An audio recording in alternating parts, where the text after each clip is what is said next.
Entremos então no momento da palavra, na reunião do cordão.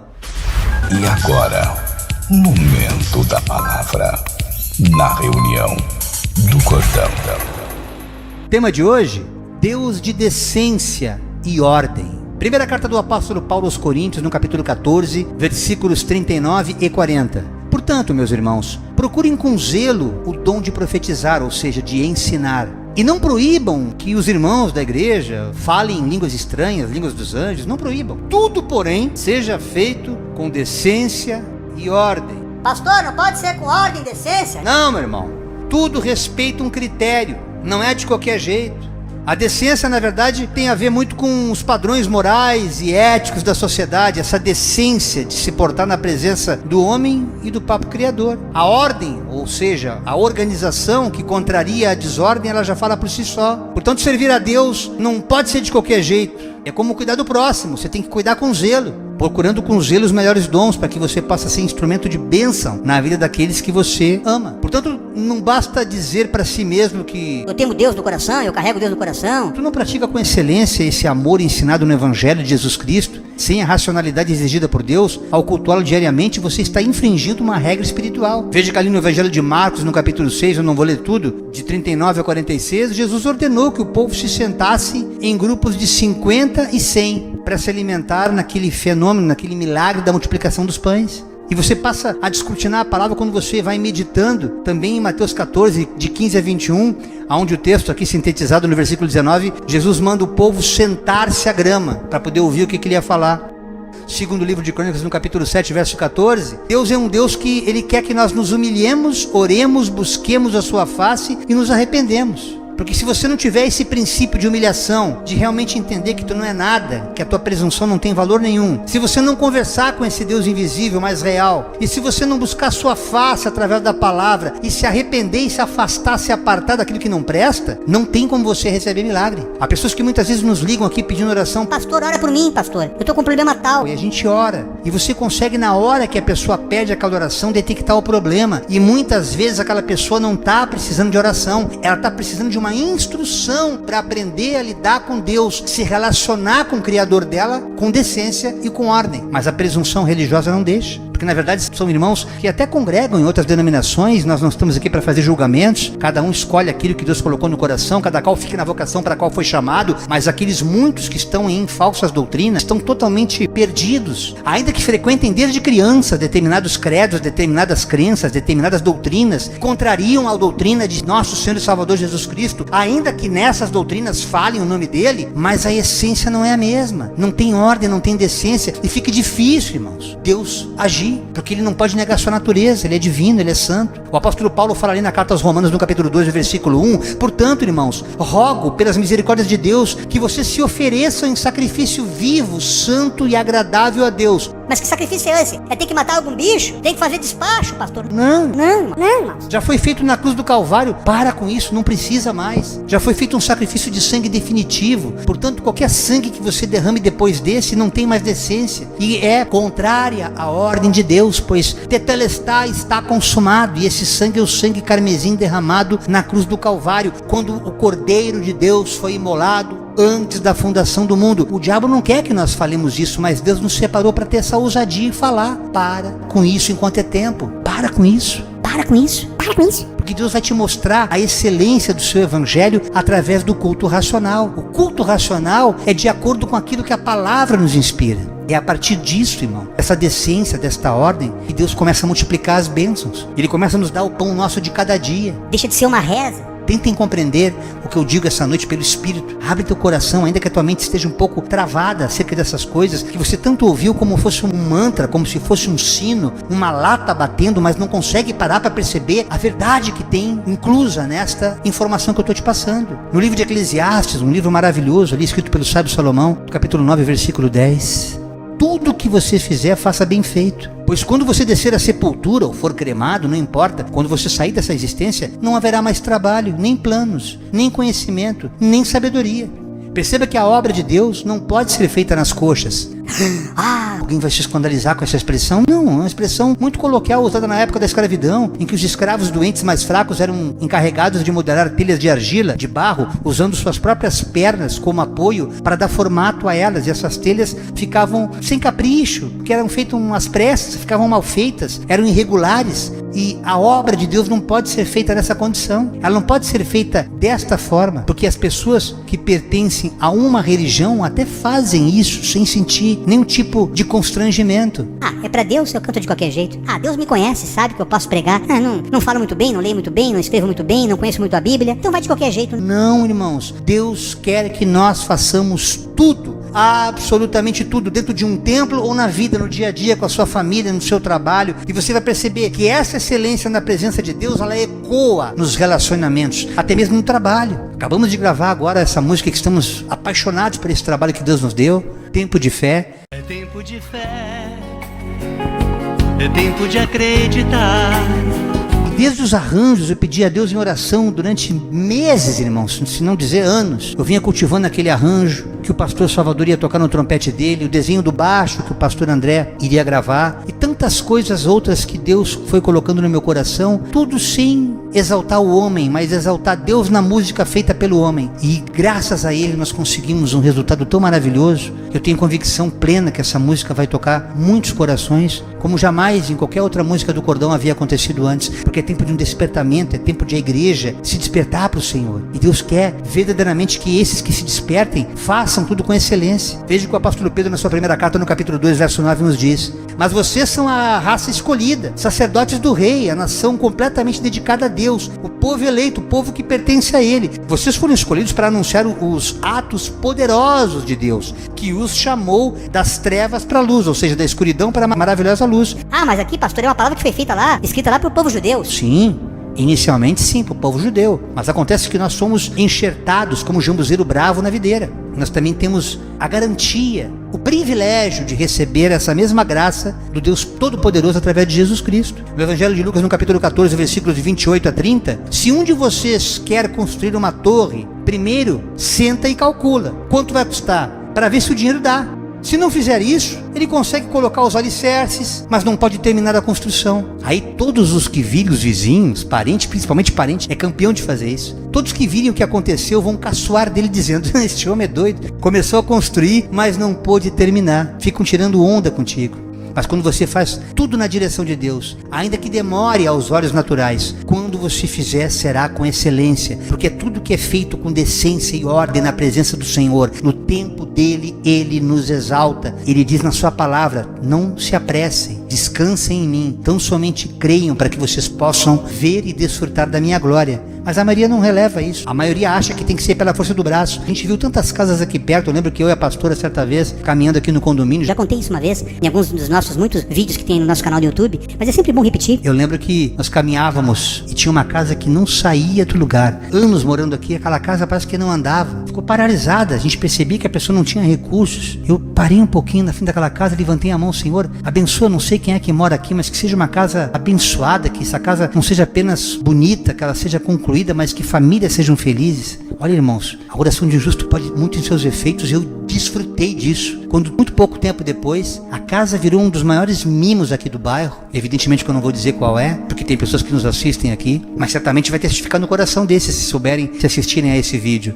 Do nada, a casa ficou pronta, a família prosperou, vieram filhos, a prosperidade derramou-se naquela casa. Parecia a casa de Obed-Edom, que hospedou a arca. Por quê? Porque eles certamente tinham algo a resgatar na presença de Deus e só precisava alguém intercedendo. Quantos de nós ainda precisa da intercessão do outro? E muitas vezes caminhamos sozinhos. Daí a razão de sermos um cordão de 3 dobras, precisando uns dos outros, em momentos de dificuldade, intercedendo, orando e até mesmo estendendo o braço. E ali Deus ouviu nossa oração e aquela casa foi finalizada. Provavelmente aquela pessoa tinha calculado mal e depois Deus ainda deu uma colher de chá para ela, para que ela tivesse recursos para concluí-la, e fez muito mais daquilo que a casa precisava, para poder ficar uma casa morável, ficar uma coisa maravilhosa. E é assim que Deus quer fazer em todas as áreas de nossas vidas. O evangelista Mateus, no capítulo 7, versos 24 a 27. quem ouve esses meus ensinamentos e vive de acordo com eles, não é só escutar, entrar por aqui e sair por outro lado. Vive de acordo com eles. É como um homem sábio que construiu a sua casa na rocha. Caiu a chuva, vieram as enchentes, o vento soprou com força contra aquela casa,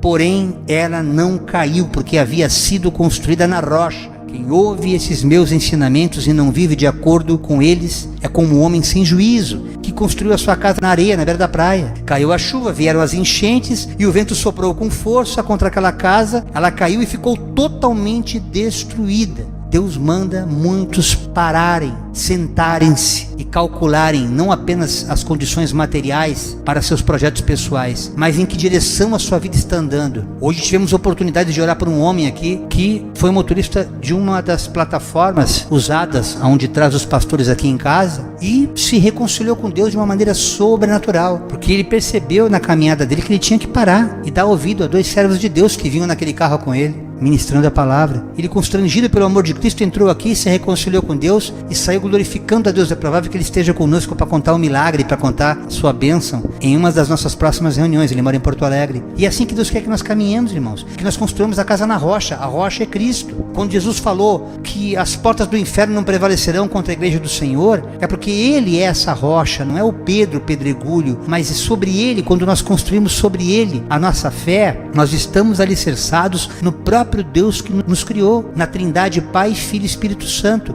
E é em nome do Filho que nós temos essa garantia de que essa casa não vai sucumbir às tempestades espirituais do dia a dia, mas nos dará livramento para que nós perseveremos e cumpramos a etapa terrena que temos aqui até o dia do Senhor, quando Ele nos recolher, para que nós possamos morar com Ele de eternidade em eternidade. O Escritor Provérbios fala no capítulo 16, verso 2: você pode pensar que tudo que você faz é certo, seu presunçoso, mas o Senhor julga as suas intenções. Não pense que Deus está dormindo de touca, irmão. Deus está atento, contemplando os bons e os maus, para que através das suas atitudes Ele possa nos abençoar, nos galardoar, ou até nos castigar, se necessário, porque todo bom pai corrige seu filho com vara. E a palavra muitas vezes serve como correção, para que nós não saiamos do trilho, daquilo que Ele determinou para a gente, para que nós não sejamos presa fácil para nossos inimigos. Josué, no capítulo 1, verso 8, nos diz: não deixe de falar as palavras deste livro da lei, e de meditar nelas de dia e de noite, para que você cumpra fielmente tudo que nele está escrito. Só então os seus caminhos prosperarão e você será bem sucedido. Está aqui a resposta por que muitos oram,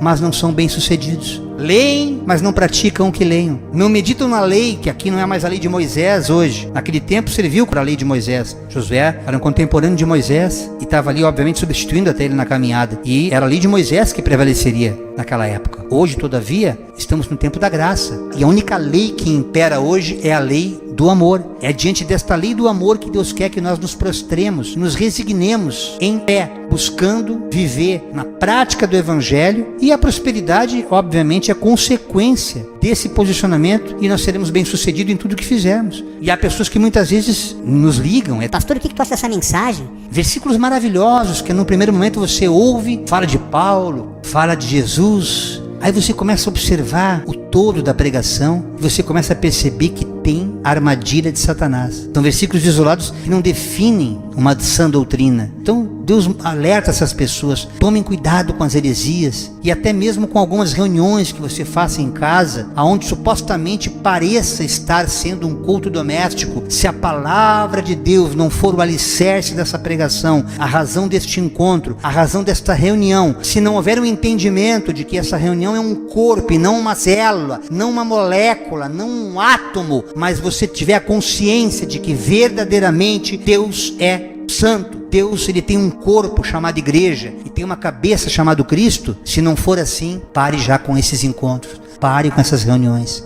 pare com essas heresias. Não seja indecente, não seja desorganizado, faça tudo com decência e ordem, que Deus vai te abençoar, manda dizer o Senhor. Portanto, meus amados irmãos, aqui na primeira carta do apóstolo Paulo aos Coríntios, no capítulo 15, versículo 58, mantenham-se firmes e que nada os abale. Sejam sempre dedicados à obra do Senhor. Como é que é a obra do Senhor, pastor? É dar pão a quem tem fome, água a quem tem sede, estender o braço que está próximo, procurar chorar com os que choram, se alegrar com os que se alegram. Ter uma vida de comunhão com aqueles que não são necessariamente consanguíneos, mas que são teus irmãos, sim. Procure ter uma vida pacificada com essas pessoas e você vai estar fazendo a obra do Senhor, ainda que você não seja um obreiro de uma denominação, de uma instituição religiosa. Você vai estar praticando o verdadeiro evangelho do Senhor Jesus Cristo. Pois vocês sabem que no Senhor o trabalho de vocês não será inútil. E é tremendo que Paulo replica essa mesma mensagem ao povo de Colossos, na carta aos Colossenses, no capítulo 3,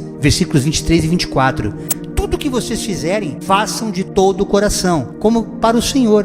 Como é que tem que ser para o Senhor? Com decência e ordem, e não para os homens, sabendo que receberão do Senhor a recompensa da herança. É a Cristo, o Senhor, que vocês estão servindo. É tremendo que muitas vezes a gente pede auxílio às pessoas, até mesmo agora nesse momento de pré-save. O pré-lançamento da nossa música Tempo de Fé. A instantaneidade das pessoas, você pede e já recebe. Outras tantas, você parece que tem que implorar para pedir alguma coisa a mais, como se aquilo fosse para a gente, para o nosso ego, para a nossa satisfação pessoal, não entendendo que tudo que estamos fazendo é para a excelência do Senhor, para que o nome dele venha a ser glorificado. Se houver alguma prosperidade, algum sucesso, não será algo pessoal meu e da pastora, mas de todo o corpo junto, porque assim deve ser uma comunhão, uma koinonia entre aqueles que realmente praticam o verdadeiro evangelho, porque Deus não é um Deus de acepção. Ele vai abençoar um e vai deixar de abençoar o outro. Por quê? Se todos nós somos igreja. E é complicado quando as pessoas não conseguem entender isso. Mesmo cansado, muitas vezes já fadigados por tanta luta, por tanta opressão, vejo que o escritor de Crônicas escreve, uns falam que é o Esdras que escreveu, a teologia não afirma com convicção quem é o escritor. Segundo livro de Crônicas, capítulo 15, verso 7, mas vocês devem ser fortes e não se desanimar, pois o trabalho de vocês será recompensado. Tremendo que no Antigo Testamento já falava aquilo que Paulo replicou nas cartas. Se nós perseverarmos com fé, automaticamente Deus vai se inclinar para nós, porque tudo que a gente fizer, assim como a gente faz e procura fazer com excelência, dentro daquilo que a gente tem, dentro das condições que a circunstância nos permite, a gente procura fazer o melhor possível em tudo, os vídeos, os áudios, o conteúdo aqui pregado. Me preparo dias antes para cada ministração, para que não sejam palavras minhas, para que não seja apenas um vomitar de versículos bíblicos, mas que seja algo que venha como alimento para cada um de vocês, que cada versículo fale profundamente a sua alma, seu espírito, e se instale em seu coração, transformando a tua vida como transformou a nossa. O apóstolo Paulo, já no Novo Testamento, na carta aos Efésios, no capítulo 6, versículos 7 e 8, ele nos diz: trabalhem com prazer, como se vocês estivessem trabalhando para o Senhor e não para as pessoas. Lembrem que cada pessoa, seja ela escrava ou livre, seja ele o empreendedor ou aquele que tem a carteira assinada, você será recompensada pelo Senhor de acordo com o que fizer.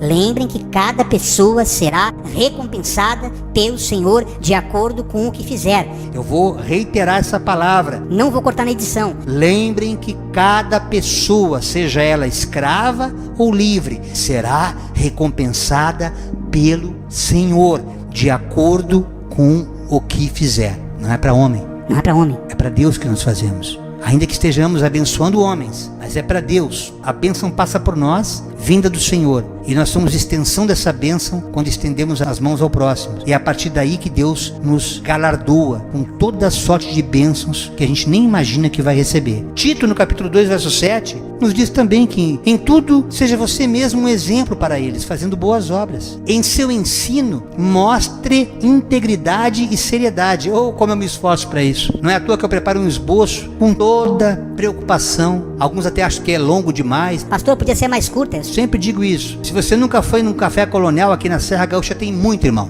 Eu e a pastora já fomos em alguns aqui, é maravilhoso. Você que é de outros estados, fazendo um parênteses aqui, venha participar dos cafés coloniais na Serra Gaúcha. É uma mesa tão farta que você não tem estômago para comer tudo aquilo. É muita coisa. Irmão, parece um almoço na hora do café. Tem linguiça, tem chimia é geleia aqui no sul, tá? Tem coisa demais. Mas você come só aquilo que realmente te apetece, aquilo que te cabe. é exatamente esse café colonial, essa palavra colonial que a gente dá a cada 15 dias, como se fosse uma mesa farta, mais farta do que o café que nós servimos aos irmãos aqui, para que você realmente se banqueteie com a palavra de Deus, e aquilo que não servir, aquilo que não couber, eu já estou com o bucho cheio, já estou realmente satisfeito, eu estou completamente já embuchado, né? Como alguns falam no interior, estou satisfeito, não tem problema.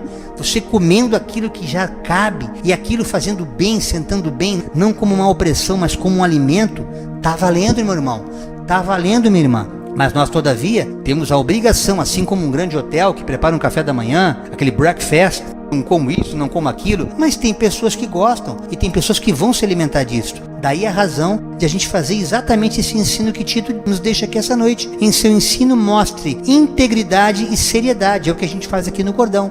Por mais que sejamos alegres, o nosso trabalho é muito sério. A carta de Paulo aos Filipenses, no capítulo 1, versículos 9 e 10, é tremendo. Esta é minha oração, diz a carta, é como se fosse eu falando aqui. Que o amor de vocês aumente cada vez mais em conhecimento e em toda a percepção, para discernirem o que é melhor, a fim de serem puros e irrepreensíveis até o dia de Cristo. A pureza, ela vem de acordo com a maneira que você vai se entregando a essa palavra. Não é nada por força. Você não decide, agora eu vou viver assim. Não, você se afasta do que é mal, se aproxima daquele que é o bom. E as coisas naturalmente, ou melhor, sobrenaturalmente, vão automaticamente acontecendo na tua vida. Paulo fala na sua segunda carta aos Coríntios, no capítulo 8, verso 7, todavia, assim como vocês se destacam em tudo, na fé, na palavra, no conhecimento, na dedicação completa e no amor que vocês têm por nós, Paulo falando para o povo de Corinto em relação a ele, destaquem-se também neste privilégio de contribuir. Irmão, a gente prega isso aqui. Eu sabia que ia falar em dízimo, sabia que ia falar em oferta. Se quebrou, maninho, não vou falar disso não. Contribuição está muito além disso. Isso faz parte de um pacote, porque quem ama abençoa, quem ama dá. Nesses tempos difíceis de fazer a obra de Deus, temos clamado sim, as irmãs também oram conosco, para que Deus envie mantenedores para o nosso ministério, assim como todos os outros que também precisam, que tem obreiros íntegros na presença de Deus. Mas o contribuir aqui vai muito além de dinheiro. Contribuir aqui é tão somente estarmos presentes numa reunião como essa, numa reunião do Cordão singela como essa, onde cada um contribui com uma palavra, o irmão ali segurando a câmera, os irmãos tocando junto comigo, eu tocando junto com ele, a pastora comandando a nossa reunião através do computador. Essa contribuição, ela é uma cumplicidade nos trabalhos na obra do Senhor, sem o qual não é possível realizar a sua obra, porque a obra é da igreja, a obra não é do membro, não é o Jairo, não é Denise, é o cordão de 3 dobras que tem o compromisso de fazer com decência e ordem aquilo para o qual Deus nos separou. Paulo fala a Timóteo na sua segunda carta, no capítulo 2, verso 15, procure apresentar-se a Deus aprovado, com decência e com ordem, claro, como obreiro que não tem do que se envergonhar, que maneja corretamente a palavra da verdade. Esta, irmãos, é a maior razão da nossa insistência para que todos vocês assistam aos vídeos do nosso canal no YouTube. Ali eles estão editados, estão devidamente legendados, para que facilite a tua compreensão ao lidar com as escrituras, não mais como um bicho de 7 cabeças, mas você vai ver a naturalidade, tal qual Jesus conversava com seus discípulos que tinham pouca instrução. O mais instruído ali foi, bem depois dele, o apóstolo Paulo, que estudou junto com Gamaliel, poliglota, e no entanto, tinha a mesma humildade de caminhar junto com aqueles pescadores, aqueles cobradores de impostos, que tornaram-se também apóstolos de Cristo. E é nessa simplicidade que Deus quer que nós nos relacionemos uns com os outros, com essa excelência de obreiro, fazendo a vontade dele. Hoje eu separei esse dia para ir na casa do irmão Jairo, para ir na casa dos irmãos fulano de tal. Fazemos cultos domésticos. Deus não permitiu que tivéssemos templos até aqui, pelo menos, mas Ele quer que nós nos relacionemos tal qual alguns vão a um templo, a uma igreja, muitas vezes achando que vai ser abençoado só pelo ir, mas sem ter essa comunhão, essa inteireza, essa integração na obra de Deus. E é isso que Deus quer que nós sejamos aqui como obreiros, íntegros, aprovados na presença dele ao manejar a palavra da verdade, sem distorções, sem falsas doutrinas, para que nós não nos tornemos anátemas, como Paulo fala ali em Gálatas 1, que qualquer outro que vier com qualquer outra doutrina que seja diferente desta que eu vos ensino, seja maldito, seja amaldiçoado, porque está fora daquilo que Jesus Cristo nos deixou como uma mensagem verdadeira, irmãos. E é isso que Deus quer falar aqui essa noite, para que você também seja aprovado na sua família, como um pai de família, como esposo. Esse é o verdadeiro obreiro aprovado por Deus, porque aquele que não cuida primeiro dos seus, da sua própria família, é pior que o incrédulo, também está negando a fé. O apóstolo João, na sua primeira carta, no capítulo 4, versículo 20, nos diz: se alguém afirma, eu amo a Deus, mas odeia seu irmão, é mentiroso. Pois se não amamos nosso irmão a quem vemos, como amaremos a Deus a quem não vemos? É a mesma racionalidade que Deus espera de nós ao cultuá-lo. Diferente da religião. A religião é apenas uma escala. Não precisa nem amar o irmão. Pastor, irmão. Pastor, irmão. Não vou com a cara desse irmão. Meu Deus. Não posso nem olhar pra ele. Ô, Deus, tem misericórdia. Mas ele não se transforma. Ele não se quebranta. Ele não deixa a oferta no altar e vai lá e se reconcilia. Irmão, me perdoa por eu ter pensado isso do irmão. A presunção, a arrogância do religioso não permite que ame o próximo e achando enganosamente que por estar ali, talvez até ocupando um cargo eclesiástico de relevância dentro daquele estabelecimento religioso, ele esteja em comunhão com Deus. Mas não está enganando a si próprio. E essa mentira, ela exala aquele cheiro ruim próximo àqueles que estão dele, dependentes dele. Porque ele não vai ser um bom obreiro. Ele não vai ser aquele que está segundo a obra de Deus deve ser feita com decência e ordem. Ele vai estar fora da direção de Deus e vai sofrer as consequências dessa desobediência. O evangelista Mateus, no capítulo 5, verso 16: assim brilhe a luz de vocês diante dos homens, para que vejam as suas boas obras e glorifiquem ao Pai de vocês que está nos céus. Quando nós buscamos a Deus, as pessoas começam a perceber: vocês estão diferentes. Eu lembro quando eu vim transformado de São Paulo, os meus irmãos consanguíneos aqui de Porto Alegre falaram assim: Jairo, o que aconteceu contigo, cara? Não é uma questão de estar mais gordo, de estar mais magro, não era nada disso. Teu rosto está diferente.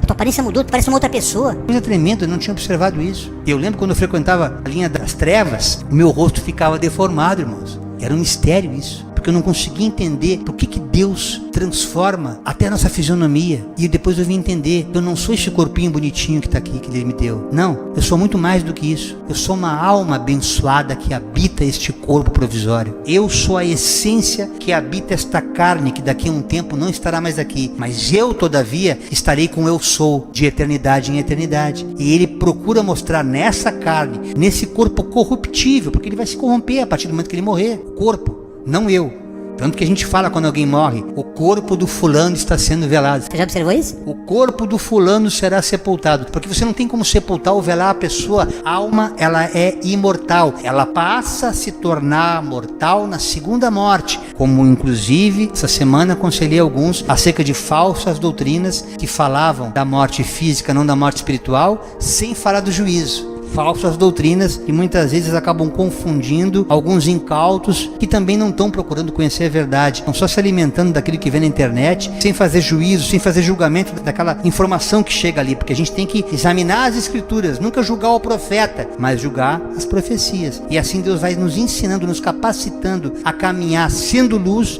no meio das trevas. Paulo fala na primeira carta aos Tessalonicenses, capítulo 4, versículos 11 e 12. Isso é tremendo. Procurem viver em paz, tratem dos seus próprios assuntos e vivam do seu próprio trabalho, como já dissemos antes. Assim, aqueles que não são cristãos os respeitarão e vocês não precisarão viver às custas de ninguém. Vocês não têm ideia como eu me cobrava quando eu li essa palavra, quando Deus mandou eu parar com shows, parar com tudo para servi-lo. Eu cheguei a falar assim: será que eu vou virar agora? Vou virar um vagabundo de Cristo. Não vou ter mais renda, não vou ter mais os shows, o cachê. Aquela condição de só saía de casa, saía do hotel, só subia no palco se tivesse 50% depositado na conta. O empresário não deixava eu subir no palco, muito menos sair do hotel, irmãos. Passei por isso. E hoje a gente paga para fazer a obra de Deus, né, pastores? Nós pagamos para fazer a obra de Deus e Deus nos dá todos os recursos. Mas quando eu leio essa carta, ela me chama a atenção, ela me constrange, pelo amor de Deus. O mesmo Paulo que escreveu aos Tessalonicenses, ele escreve aos Filipenses no capítulo 4, verso 19, essa palavra que eu me regozijo todos os dias, desde que eu me converti ali em São Paulo, no dia 12 de outubro de 2005. E esse mesmo Deus que cuida de mim, cuidando de Paulo, cuida de mim e cuida de você também, se você crer. Lhe suprirá todas as suas necessidades por meio das riquezas gloriosas que nos foram dadas em Cristo Jesus. Eu amo a outra versão que eu até decorei. O meu Deus, segundo a sua riqueza em glória, há de suprir cada uma das nossas necessidades através de nosso Senhor e Salvador Jesus Cristo. Ele supre, irmãos. Os meios, tu não queira saber como é que é. Porque tem muitos que têm salário e dinheiro alto e gasta tudo só com medicamento, não sobra nem para pagar o aluguel, ou vice-versa. Estão sempre remando, não entendendo que quem os supre de verdade é o Espírito de Deus. E muitas vezes essa falta de gratidão, para não dizer ingratidão, que eles pensam em estar adorando a Deus naquela ignorância espiritual acerca da palavra, porque não além, pensam estar fazendo o que é certo, porque não foram trabalhados, não foram admoestados por alguém que realmente pudesse falar a palavra da verdade. É por isso que nós aqui do Cordão, toda sexta-feira, temos oração para que Deus abra os olhos de tantos cegos espirituais, que assim como nós, também possam desfrutar dessa plenitude da graça, dessa plenitude da luz, que é o nosso Senhor e Salvador Jesus. Provérbios 16:3. Peça a Deus que abençoe os seus planos e eles darão certo. Claro que uma vez que esses planos estejam em conformidade com a palavra, não tem como dar errado. Mas medita no Salmo 40, tem que ter paciência, porque é no tempo dele. Há coisas que eu achava que fosse acontecer ao longo dos meus 30, 40 anos. E hoje com 60 eu começo a vislumbrar uma possibilidade de fazer algumas coisas, desfrutar com algumas delas que até então não tinha conseguido. Por quê? Porque Deus quer que nós desfrutemos o melhor desta terra, mas que em tudo que desfrutarmos glorifiquemos o Rei da Glória, para que Ele possa ser exaltado no meio até do lazer, no meio do entretenimento e no meio da prova, quando há livramento, no meio da calamidade, quando há o socorro, no meio da enfermidade, quando há cura, no meio da desilusão, no meio dos tropeços, no meio da dissensão familiar, aonde entra a restauração, e assim Ele quer fazer em todas as áreas da nossa vida, mas é necessário que nós o busquemos com decência e ordem, como nos diz a palavra de hoje. Provérbios 23:12. Preste atenção no que lhe ensinam e aprenda o mais que puder. Há pessoas que são difíceis de ser instruídas. A presunção não as permite novas maneiras de visualizar a vida, de entender o dia a dia. Por isso que esse versículo chama muito a minha atenção essa noite, quando nós tentamos ensinar o Evangelho e a prática de vida, inclusive no dia a dia, em coisas práticas da vida. Não, eu já sei isso aí que tu tá falando, já sei, já aprendi. Não precisa repetir, eu já sei. Tu pensa que é só tu que sabe? Não, nem ensina mais. Deixa a pessoa caminhar mais uma milha na terra e Deus vai tratá-la nesse processo. Porque há pessoas que não prestam atenção no que está sendo ensinado e, portanto, não aprendem nada além daquilo que elas presunçosamente pensam saber. Então, como fazer algo com decência e ordem, sem saber como fazer e sem ter que ensine? Por isso essa natureza de Deus preparar homens e mulheres que aprenderam a fazer a sua obra com excelência, capacitando-os a instruir outros a fazerem o mesmo. Esse é o verdadeiro ID. Nós tivemos que passar por todo esse processo. Vocês pensam que foi mais vir na chupeta? Do dia pra noite eu parar de fazer shows, irmãos? Você pensa que isso aí não mexe com a cabeça da gente? Do dia pra noite eu largo os palcos, largo as composições, pessoas me encomendando música, que eu já tinha alguns sucessos com alguns nomes da música sertaneja ali em São Paulo, e de repente Deus coloca o teu mover, coloca em minha boca um louvor para que eu possa te adorar, e essa música me puxa para outro lado. Coloque em minha boca um louvor para que eu possa te adorar. E enche com teu olho, me abençoa para que eu possa abençoar. Era o mundo me puxando para cá e Deus me puxando para Ele. E eu resisti, irmãos. Eu suportei, porque a instrução havia chegado. Eu pedi a Deus, Senhor, abençoa os meus planos para que dê tudo certo. E Deus falando comigo, então presta atenção no que eu estou te ensinando. O próprio Deus foi o meu discipulador. Eu não precisei de homens para mostrar essa verdade da qual eu desfruto hoje. Mas infelizmente nem todos têm essa oportunidade. Não sei se por coração duro ou por falta de compreensão. Eu não quero julgar, não quero aqui fazer nenhum tipo de discurso ou nenhuma reflexão acerca disso. Porque eu só sei que Deus nos separou com esse propósito de fazer com que você se entregue a essa verdade espiritual para que a sua vida seja transformada e você desfrute não só dessa vida, mas da vida eterna também. O mesmo apóstolo Paulo, ali na carta aos Gálatas, no capítulo 6, versículo 10, portanto, enquanto temos oportunidade, façamos o bem a todos, especialmente aos da família da fé. Quem são os da família da fé? Eu costumo dizer que eu passo mais tempo aqui com os irmãos que nos acompanham aqui na reunião do Cordão do que com a minha família. Eu tenho mais tempo junto de convivência hoje. Há 19 anos eu vivo isso, irmãos. E é uma coisa tão natural que não precisa muita fala, não precisa muita palavra. Você conversa e é entendido, porque todos têm o mesmo espírito. Essa é a razão pela qual Deus muitas vezes nos separa da nossa família, como aconteceu naquela passagem de Jesus, quando ele ensinando os discípulos, alguém gritava a ele: Senhor, Senhor, a tua mãe e teu irmão estão lá te chamando. Não, a minha mãe e meu irmão são aqueles que ouvem e praticam a minha palavra. Ele não estava sendo desrespeitoso com a Maria,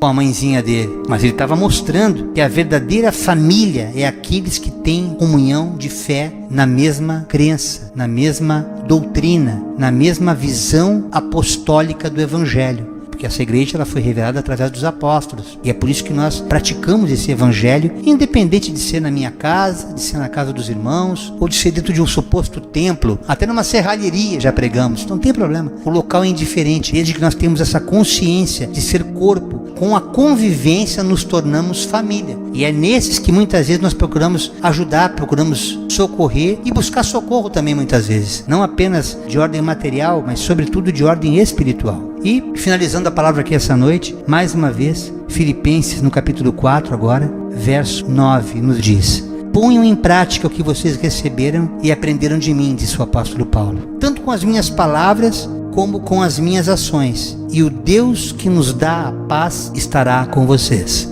Paulo ensinou muito ao povo de Filipe, como Coríntios, Tessalonicenses, os Gálatas, todas as igrejas para quem ele escreveu. Ele procurou ensinar aquilo que ele recebeu de Jesus, desde aquele encontro que ele teve no caminho de Damasco, onde ele foi completamente transformado de um simples Saulo de Tarso ao grande apóstolo Paulo. E Deus quer que eu e você nos tornemos a mesma coisa, que nós obedeçamos tudo aquilo que Paulo aprendeu a obedecer e praticar. Porque não adianta você também assistir aos vídeos, orar, buscar, se arrepender e não praticar aquilo que Deus quer que nós pratiquemos, a lei do amor. Você não vai estar cumprindo nem com decência e muito menos com ordem, porque você vai estar em desobediência à vontade de Deus. Que essa palavra fale profundamente no teu coração e que você verdadeiramente nesta noite reflita o como você está servindo a Deus. Se é realmente com decência e ordem, ou é ainda com um pouco de rebeldia. Se é verdadeiramente com decência e ordem, ou simplesmente você tem Deus no coração e está tudo bem. Não faço mal pra ninguém, eu não adultero, eu não mato, eu não estupro, eu não faço isso, eu não faço aquilo. E tenta buscar desculpas para si mesmo, para não se posicionar em viver como corpo. Quer viver como um braço amputado, uma perna gangrenada. E Deus quer te despertar essa noite, para que você vire o corpo de Cristo e viva nessa excelência, nessa comunhão, nessa coinonia, fazendo a sua obra com decência e ordem. Essa foi a palavra que Deus colocou no meu coração neste dia 23 de outubro do ano de 2024, na reunião do Cordão.